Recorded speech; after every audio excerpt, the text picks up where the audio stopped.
Amla capsule, krill oil, flax oil,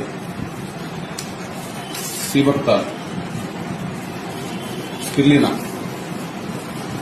neem capsule, tox clean 7 రకాల capsules వేసుకున్నారు. చూడండి ఒకసారి. నాకు ఎటువంటి షుగర్ కానీ బీపీ కానీ ఎటువంటి ప్రాబ్లం లేదు, ఏ ఇబ్బంది లేదు. కానీ ఇన్ని సప్లిమెంట్స్ రోజు చేసుకుంటున్నాను.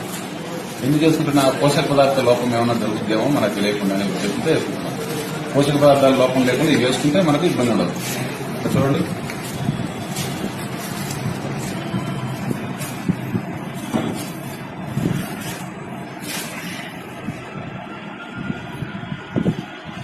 ఇంకా 7 రకాల సప్లిమెంట్స్ రెగ్యులర్ చేసుకుంటా కాబట్టి ఆరోగ్యంగా ఉంటాయి. Okay, thank you very much.